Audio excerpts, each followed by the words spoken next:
नमस्कार। ग्राउंड में टीम मौजूद है सफ़ीदों के विश्राम गृह में। आप सामने देख सकते हैं जो छत्तीसगढ़ के सीएम हैं भूपेश बघेल, उनके पिता हैं जो नंद कुमार बघेल, वो आज यहाँ एक विशेष मुहिम लेकर यहाँ पहुँचे हैं।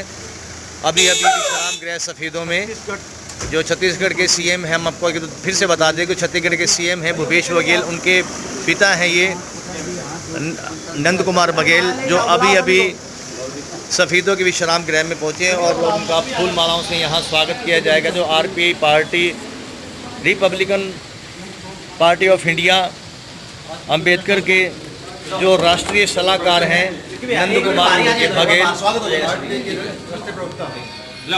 उनका भी जोरदार स्वागत किया जा रहा है। कोई बचाए कोई सताए हमें बताएं कि जो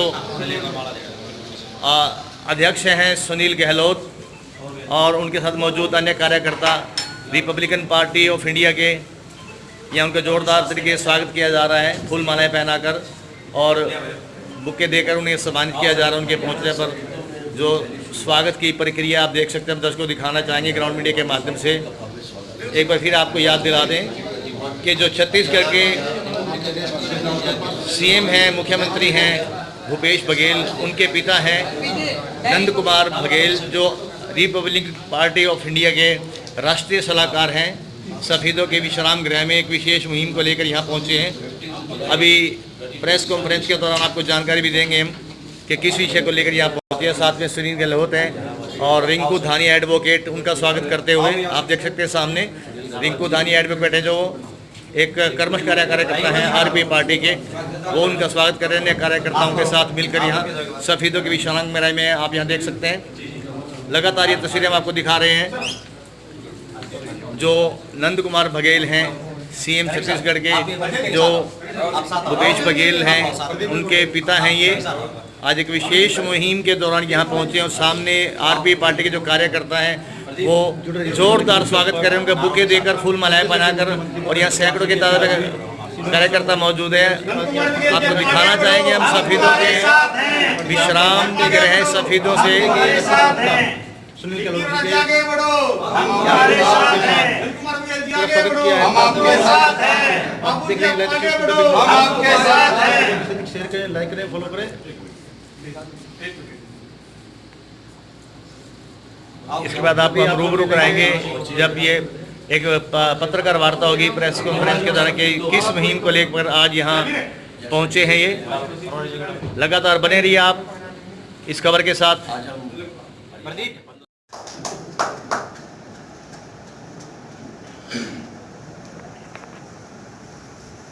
सभी साथियों को नमस्कार, राम राम, जय भीम, राधे राधे। सभी साथियों को मैं आपको बता देना चाहता हूँ कि हमारे पूजनीय बापूजी श्री नंद कुमार बघेल जी, छत्तीसगढ़ जो सीएम है भूपेश बघेल जी, उनके फादर हैं और मतदाता जागृति मंच के राष्ट्रीय अध्यक्ष और Republican party of India Ambedkar, जिसके लिए हम कार्य करते हैं, उनके राष्ट्रीय सलाहकार हैं। बापूजी की उम्र अभी 86 वर्ष हो चुकी है और इस उम्र में व्यक्ति घर बैठ जाता है, चल नहीं पाता, बल्कि उठ ही जाता है। हरियाणवी भाषा में बात करूँ तो उठ जाता है, लेकिन बापूजी इतना हौसला रखे हुए हैं, आज भी काम कर रहे हैं और हमें समय समय पे जब भी हमें आवश्यकता होती है हम इनसे बात करते हैं तो हमें ये मोटिवेशन करते हैं कि आप ऐसा काम करें, तो हमें समय समय पर ये मोटिवेशन करते हैं। और पिछले दिनों आपके सामने की बात है, जिस सफ़ीदों क्षेत्र में हम अभी हैं, एक खंभा गिरने से एक महिला की मौत हो गई थी और ऐसे ही एक वाल्मीकि कम्युनिटी का एक व्यक्ति था जो कारखाना गाँव में, उसके साथ भी ऐसी घटना घटी थी।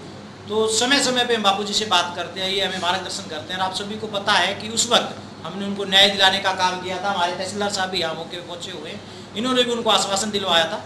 आज भी उनमें से एक दो साथी यहाँ आए हुए हैं, कह रहे हैं कि कुछ बातें रहेगी, तो धीरे धीरे हो जाएगा, उनकी मांगे भी पूरी की जाएंगी। बापूजी एक बार हमें कहते हैं उसी वक्त। और जो Republican party of India Ambedkar की मुहिम है, कोई सताए हमें बताए, उसमें बापूजी का विशेष सहयोग रहता है।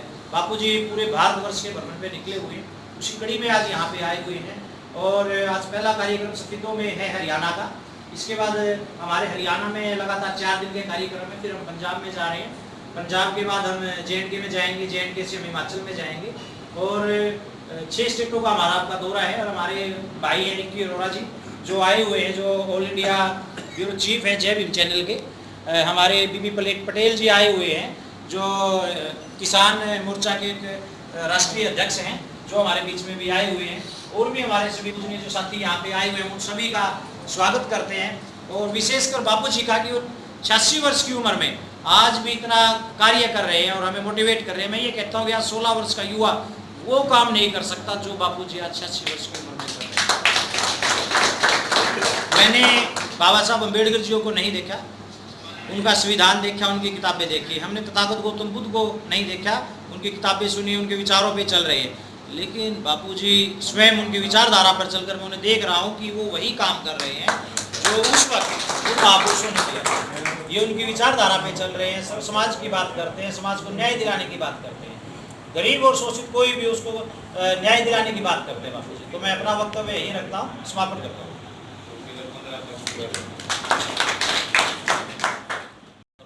सभी धर्मों के गुरुओं को नमस्कार करते हुए आप सभी का यहाँ पर पहुँचने पर आज स्वागत करता हूँ।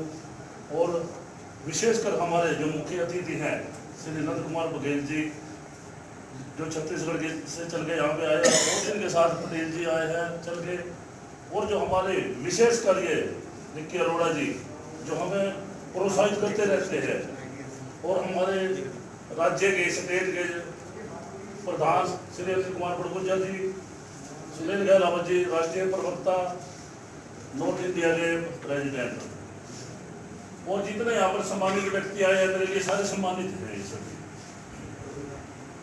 ये जैसा कि अब बाबू जी ने विशेष अभियान ब्राह्मण का चलाया हुआ है सारे देश में, हमें बढ़ चढ़ कर साथ देना है। ये जो समाज है वो पैसा लेके वोट देती है। ख्याल करना, तुम पैसे में यदि वोट बेचोगे तो कभी तुम्हारा राज नहीं आएगा। और पैसे में वोट देना बंद करो। जो कार्यकर्ता हैं, सुनील गहलोत जैसे और कार्यकर्ता हैं, हमारे अध्यक्ष हैं और हैं, उनको पैसे की ज़रूरत होगी कि नहीं? वो होगी कि नहीं? नहीं होगी। किसी कार्यकर्ता को पैसे की जरूरत होगी। वो अपने काम धाम छोड़ करके पूरे सड़क में काम कर रहे हैं, जगाने का काम कर रहे हैं, उस कार्यकर्ता की जरूरत होगी कि नहीं? होगी। इसलिए हमारा ये कहना है कि ऐसे सार्वजनिक काम करने वाले को साल भर में 150 रुपये दीजिए एक परिवार, रसीद बुक काटिए, सदस्य बनिए और संगठित होइए। अगर आप वो पैसे के मोह करेंगे, और ये दो प्रकार के राजनेता हैं। एक प्रकार के राजनेता वो हैं जिनको विधायक बना दो, मनमाने कमाते हैं, और दूसरा प्रकार कार्यकर्ता ये वो है जो अपने घर द्वार फूंक करके, बर्बाद करके और समाज का काम कर रहे हैं। ऐसे कार्यकर्ताओं के लिए हम पैसे की व्यवस्था कर रहे हैं। कैसे? वहाँ छत्तीसगढ़ से पैसे ला के यहाँ लुटाने के लिए नहीं। हम ये कह रहे हैं कि हर समाज, हर घर 150 रुपये दे। कांसीराम साहब ने ये व्यवस्था किया था, और हम ये कहते हैं कि नहीं, सार्वजनिक कार्यकर्ता के पास बहुत पैसे और उसकी देने की ज़रूरत नहीं है। ये 150 रुपये यदि आप देंगे तो एक नया समाज खड़ा हो जाएगा। नया समाज क्या होगा? शक्तिशाली हो जाएगा, और पैसे, समाज में काम करने वाले को पैसे की कमी नहीं होगी। इसलिए ऊठ हमारा राज तुम्हारा जो आंदोलन है कांसीराम साहब का, अभी भी बाकी है। उस आंदोलन को हमको चलाना है। आरपीआई का आज तक के एक भी सीट नहीं जीता। क्यों नहीं जीता? बाबा साहब आम्बेडकर ने स्थापित किया, और इसलिए नहीं जीता कि पिछड़े वर्ग के लोग उसमें शामिल नहीं हुए। पिछड़े वर्ग के लोग उसको अछूत मानते हैं, और पिछड़े वर्ग को ये आरपीआई अछूत मानता है। तो कैसे संभव है आपका संगठन? क्योंकि ये ख्याल रखना कि आरपीआई और जो भी कांग्रेस पार्टी है वो उसकी एक ही समस्या है कि हम एक साथ जुड़ते नहीं हैं, एक साथ काम करना शुरू करें तो सत्ता आपके हाथ में आएगी। और सत्ता जब तक के हाथ में नहीं आएगी तब तक के दिल्ली का पैसा गांव में किसान के पास नहीं जाएगा। बघेल जी, जैसे आपने किसानों की बात की है, जो किसान हैं 8 महीने हो गए हैं बॉर्डर में बैठे हुए धरना लगा रहे हैं 3 कानून वापस हों, आप इसमें किसानों को सही मानते हैं, सरकार का पहल मानते हैं? मैं टिकैत जी का आदर करता हूँ, जिन्होंने वो आंदोलन खड़ा किया। हमने देखा कि किसान धरना दिए बैठे हुए हैं, लेकिन इससे समस्या का हल नहीं होगा। सत्ता को जब तक के हथियाओगे नहीं, तुम खजाना को हथियाओगे नहीं और किसान को बांटोगे नहीं, तब तक के हमारी आर्थिक दशा सुधरेगी नहीं। और हमने टिकैत को कहा सत्ता को हथियाओ। जिस समय मुजफ्फरपुर में जिस समय टिकैत आंदोलन करते थे इनके पिताजी, तो इनके दादा हैं, तो उस समय हम छत्तीसगढ़ से जब आंदोलनकारी लाते थे उनके समर्थन में, उस समय विकास नाम का एक लड़का था जो मर गया था और वो पूड़ी खिलाते खिलाते गिर गया और ट्रैक्टर में दब के मर गया। तो उसको बर्फ़ की सिल्ली में रखे हुए थे और आंदोलन चल रहा था। उस समय देवीलाल जी ने एक बड़ी बात कही कि ये जो ट्रांसफार्मर के लिए आप आंदोलन कर रहे हो, यदि सत्ता में रहोगे, मुख्यमंत्री रहोगे या तुम्हारे हाथ में सत्ता रहेगी तो एक ऑर्डर में ट्रांसफार्मर लग जाएगा, इसके लिए धरना देने की ज़रूरत नहीं है, ये देवीलाल ने कहा। छत्तीसगढ़ और हरियाणा में एक रूपता है। एक रूपता क्या है कि छत्तीसगढ़ में 90 सीट है, यहाँ कितना सीट है? 90 सीट। यहाँ भी 90 सीट है। छत्तीसगढ़ की आबादी जितना हरियाणा में है उतना छत्तीसगढ़ में भी है। इसका अर्थ ये है कि स्पेस है।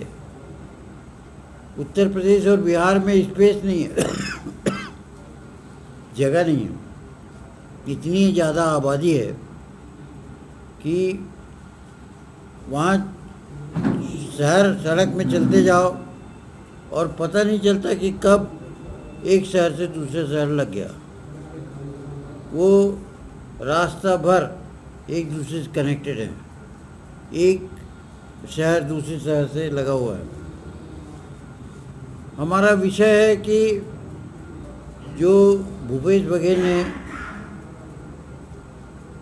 छत्तीसगढ़ में किया है कि किसानों का कर्जा माफ, बिजली बिल हाफ, 2500 रुपये कुंटल धान का और गन्ने का कीमत 450 रुपया, 375 रुपया, और गोबर का 2 रुपये किलो और वर्मी कंपोस्ट का 10 रुपये किलो।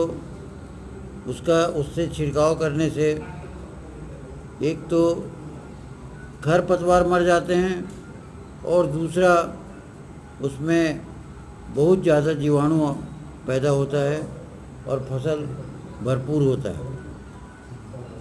तो किसानों का समस्या क्या है? किसानों की समस्या ये है उसकी फसल के लिए पानी चाहिए। हरियाणा में हम देख रहे हैं कि भरपूर पानी है, लेकिन मूल्य नहीं है। सरकार मूल्य नहीं दे रही है और उसके लिए हम ऐसी सरकार बनाएं जो किसानों को मूल्य दे। और छत्तीसगढ़ में जिस तरह से भूपेश बघेल 2500 रुपये कुंटल धान का, 375 रुपया गन्ने का, गेहूं का 2000 रुपया और बाजरा, ज्वार, मक्का का 1700 रुपये कुंटल दे रहा है, वैसे ही पूरे भारत में दे, इसलिए हम घूम रहे हैं।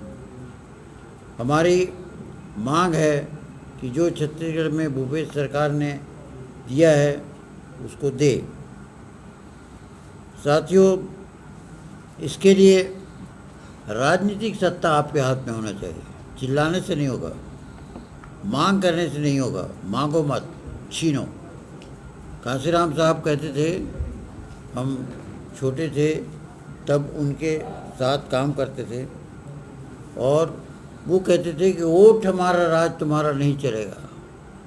लेकिन मायावती ने धोखा दिया और मायावती ने ब्राह्मण सलाहकार रखा और इसलिए वो धोखा खाई। कुछ दिन चला, राज्य किए, लेकिन कांसीराम का जो कहना था वो बात पूरी नहीं हुई।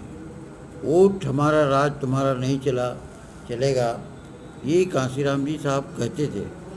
और उस समय हम बसपा में थे, सोनालाल पटेल भी बसपा में थे, जंग बहादुर पटेल भी बसपा में थे।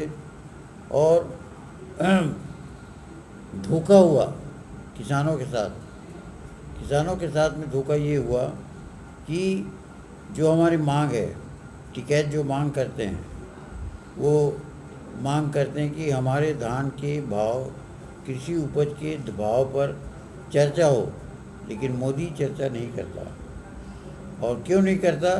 क्योंकि राज्य सत्ता उसके पास है, और हम रोते चिल्लाते रहेंगे, लेकिन राज्य सत्ता जब तक के नहीं रहेगा तब तक के हम नहीं कर सकते, वो मांग पूरा नहीं कर सकते। हमारे पास भीड़ है, हमारे पास संगठन है, लेकिन राज्य सत्ता की लड़ाई नहीं है।